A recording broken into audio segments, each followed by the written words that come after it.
Hello friends, મારું નામ શુભમ છે. હું આધોઈ ગવર્મેન્ટ હાઈસ્કૂલમાં વોકેશનલ ટ્રેનર તરીકે ફરજ બજાવું છું.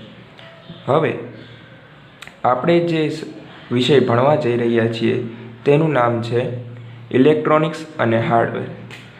તો ઇલેક્ટ્રોનિક્સ અને હાર્ડવેર એ તમને પ્રશ્ન થાય કે એ શું વિષય છે. સાચું કહું તો ઇલેક્ટ્રોનિક્સ અને હાર્ડવેર એ કોઈ વિષય નથી, પણ પ્રેક્ટિકલ માહિતી મેળવવાનો વિષય છે.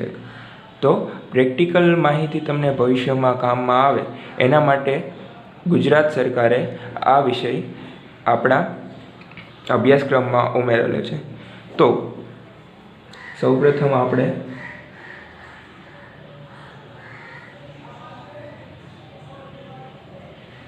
ઇલેક્ટ્રોનિક્સ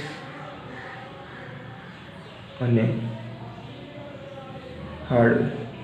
હવે ઇલેક્ટ્રોનિક્સ અને હાર્ડવેર આ વિષયનું નામ છે, પણ ઇલેક્ટ્રોનિક્સ એટલે આપણે જાણીએ છીએ કે આપણા ઘરમાં આપણે વપરાશમાં લઈએ છીએ ટીવી, ફ્રીજ છે, વોશિંગ મશીન છે, પંખો છે.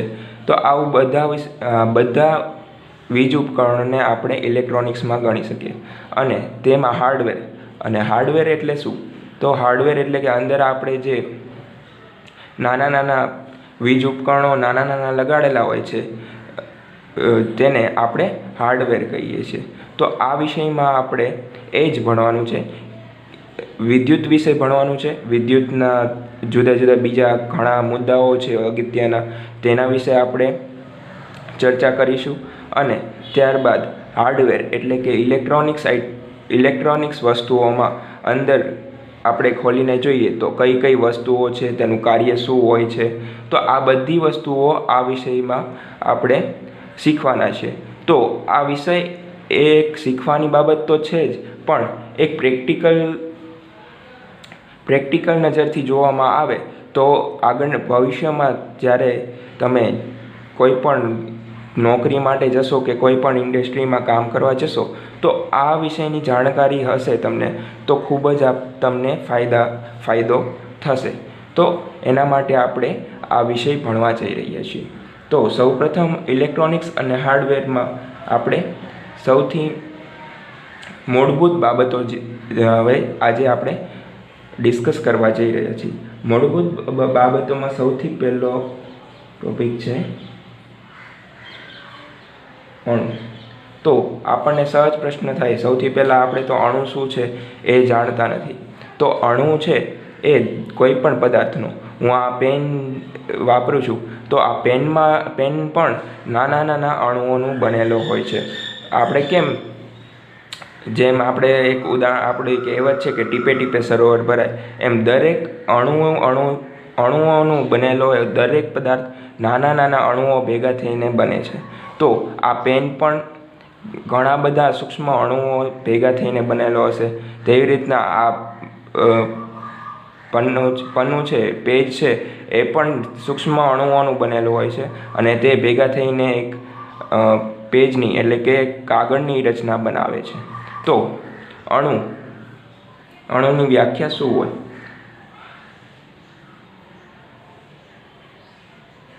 અણુ એ દરેક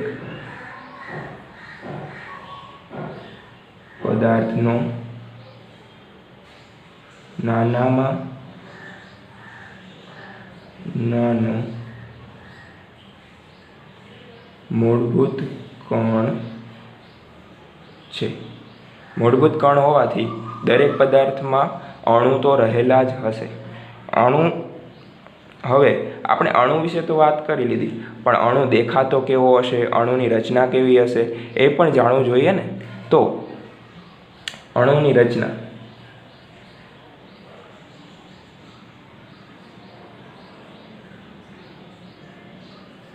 તેમજ બંધારણ, અણુમાં શું હોય તેમજ અણુની રચના કઈ રીતે હોય છે એ પણ જોવાની છે. તો અણુ છે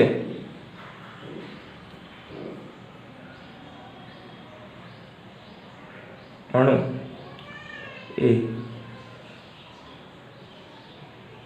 મૂળભૂત 3 કણોનો બનેલો હોય છે.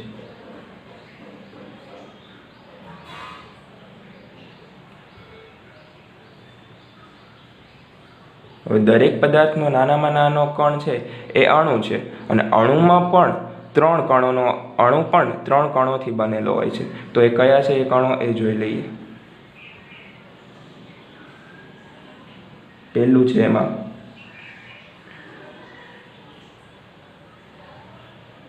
ન્યુટ્રોન, બીજો છે પ્રોટોન અને ત્રીજો છે ઇલેક્ટ્રોન. આપણે આ જોતા કે સાંભળતા જ આપણને થાય કે આવા તો નામ શું હોઈ શકે.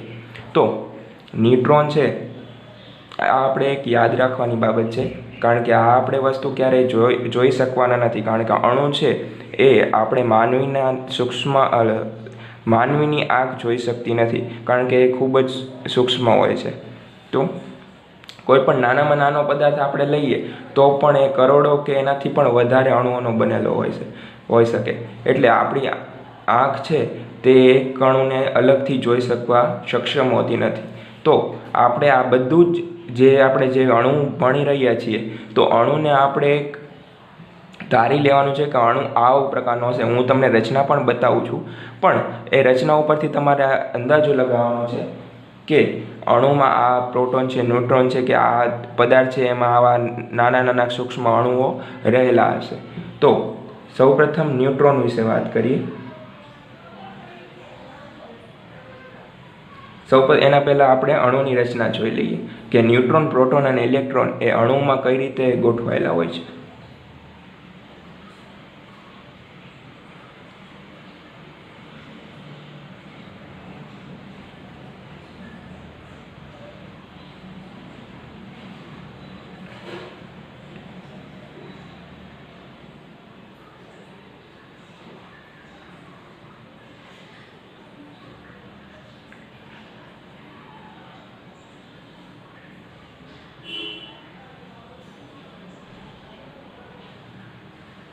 તમને જોવામાં કોઈ જીવવિજ્ઞાનના કોર્સ જેવું લાગતું હશે, પણ એવું નથી. આમાં છે આ અણુનું બંધારણ છે, જેમાં આપણે કેન્દ્રમાં પ્રોટોન તેમજ ન્યુટ્રોન હોય છે. તેમજ આ થઈ ગયું પ્રોટોનનું અણુનું કેન્દ્ર.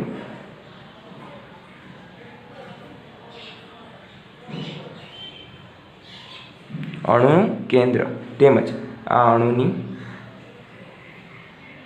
બાહ્ય કક્ષાઓ છે.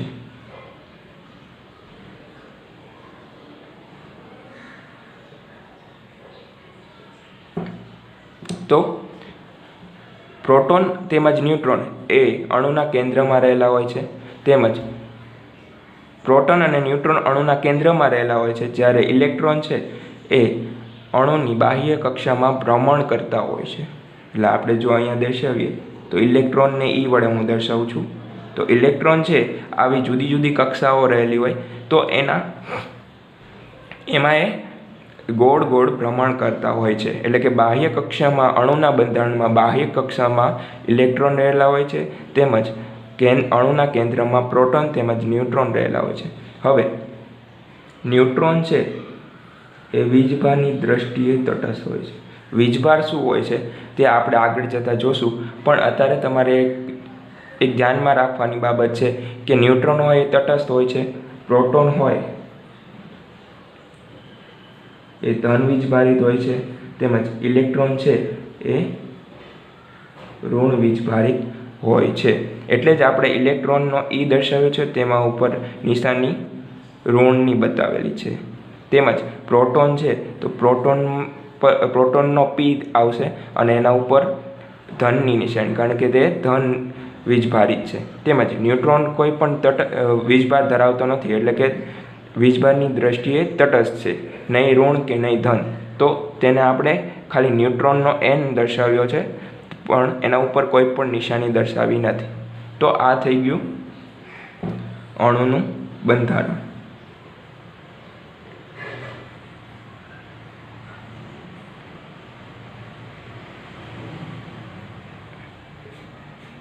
અણુના બંધારણમાં આપણે જોયું. હવે આપણને અણુ સૂક્ષ્મ હોવાથી આપણી નરી આંખે જોઈ શકતા નથી, પણ આના ઉપરથી આપણને એક ખ્યાલ આવી જાય કે આવું હોઈ શકે છે. દરેક પદાર્થમાં અણુ કઈ રીતે હોય છે, તો આ એનું બંધારણ છે. એના ઉપરથી આપણે એક ધારણા કરી શકીએ કે ના, આ પ્રકારનો અણુ અંદર હશે, ઘણા અણુઓનો બનેલો આ પદાર્થ હશે. તો હવે આપણે ન્યુટ્રોન, પ્રોટોન ને ઇલેક્ટ્રોન વિશે માહિતી લઈએ.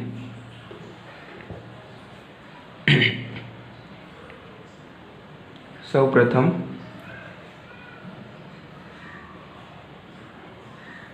ન્યુટ્રોન, એને આપણે અંગ્રેજીના સ્મોલ n વડે દર્શાવીએ છીએ. ન્યુટ્રોન એ તટસ્થ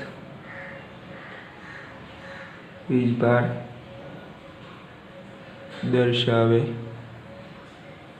ધરાવે છે.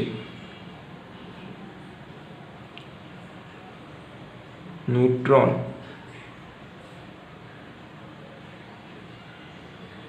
અણુના કેન્દ્રમાં રહેલો હોય છે, જે આપણે અણુના બંધારણ ઉપરથી જોયું. ન્યુટ્રોન છે અણુના કેન્દ્રમાં રહેલો હોય છે. તો આટલી માહિતી આપણી પાસે છે અત્યાર સુધી ભણ્યા ત્યાર સુધી, કે ન્યુટ્રોન હોય છે એ તટસ્થ વીજભાર ધરાવે છે, જ્યારે ન્યુટ્રોન અણુના કેન્દ્રમાં રહેલો હોય છે. હવે બીજું છે પ્રોટોન. પ્રોટોનને આપણે P વડે દર્શાવીએ છીએ, તેમજ તે ધન વીજભારિત હોવાથી તેને ધન નિશાની ઉપર એના ઉપર દર્શાવવામાં આવે છે. તો પ્રોટોન એ વીજભારની દ્રષ્ટિએ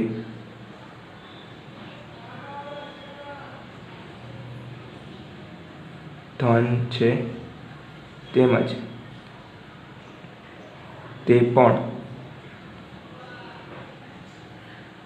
અણુના કેન્દ્રમાં રહેલો હોય છે. તો આ થઈ ગઈ પ્રોટોનની વાત. હવે ત્રીજું છે ઇલેક્ટ્રોન. ઇલેક્ટ્રોનને આપણે અંગ્રેજીના બીજી ABCDના અંગ્રેજીની બીજી ABCDના E વડે દર્શાવીએ છીએ, તેમજ તેના ઉપર ઋણની નિશાની દર્શાવીએ છીએ, કારણ કે તે ઋણ વીજભારિત છે.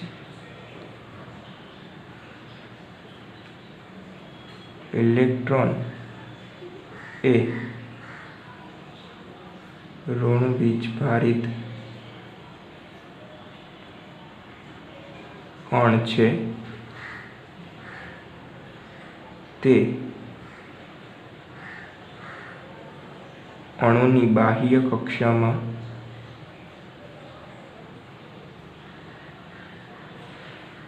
ભ્રમણ કરે છે. તો આ ત્રણ વિશે આપણે જાણકારી મેળવી લીધી કે પ્રોટોન છે એ તટસ્થ વીજભારિત છે, ન્યુટ્રોન એ તટસ્થ વીજભારિત છે, તેમજ તે અણુના બંધારણમાં કેન્દ્રમાં રહેલો હોય છે, જે આપણે અહીંયા જોયું. તેમજ પ્રોટોન તે ધન વીજભારિત હોય છે, તેમજ તે પણ અણુના કેન્દ્રમાં રહેલો હોય છે, એ પણ આપણે જોયું. અને તેમજ ઇલેક્ટ્રોન છે એ ઋણ વીજભારિત હોય છે, તે અણુની બાહ્ય કક્ષામાં ભ્રમણ કરતા હોય છે. આ એક પહેલી કક્ષા છે, અણુના બંધારણમાં આ પહેલી કક્ષા છે, તેમજ આ બીજી કક્ષા છે. પહેલી અને બીજી આ બે કક્ષામાં ઇલેક્ટ્રોન ભ્રમણ કરતા હોય છે. આવી જુદી જુદી કક્ષાઓ હોય છે કે ઘણા એકથી વધારે પણ કક્ષાઓ હોઈ શકે છે. અહીંયા આપણે બે કક્ષાઓ દર્શાવી છે, અને એક કક્ષામાં એકથી વધારે પણ ઇલેક્ટ્રોન હોઈ શકે છે, એવું નથી હોતું. તો ઇલેક્ટ્રોન છે, અહીંયા હું બીજો ઇલેક્ટ્રોન દર્શાવું તો અહીંયા પણ દર્શાવી શકું.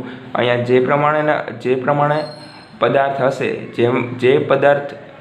જે પણ મટીરિયલનું, એટલે કે જે પણ પદાર્થ, કોઈ પણ પદાર્થ જે પણ વસ્તુનું બનેલું હશે, સપોઝ કે આ છે, આ પેન છે, તો આ પ્લાસ્ટિકની બનેલી છે, તો પ્લાસ્ટિકના અણુના ગુણધર્મ ઉપરથી આપણને ઇલેક્ટ્રોનની સંખ્યા તેમજ પ્રોટોનની સંખ્યા ખબર પડશે, અને તે આ જ પ્રકારે અણુના બંધારણથી આમાં જોડાયેલા હશે. તો આમાં નાના આમાં આ પેનમાં આપણે ઉદાહરણ લઈએ તો નાના સૂક્ષ્મ અણુઓ હોય છે જે આ પ્રકારે બંધારણમાં હોય છે. બરાબર છે. તો આપણને આવો ખ્યાલ આવી ગયો. તો આ થઈ ગયા આપણે અણુની રચના, એનું બંધારણ, તેમાં રહેલા જુદા જુદા 3 કણો, ન્યુટ્રોન, પ્રોટોન અને ઇલેક્ટ્રોન વિશેની માહિતી. આવતા લેક્ચરમાં આપણે આગળ ભણીશું. અણુ વિશે તો ભણી લીધું છે. હવે આપણે આગળના લેક્ચરમાં વધારે માહિતી મેળવીશું. Thank you.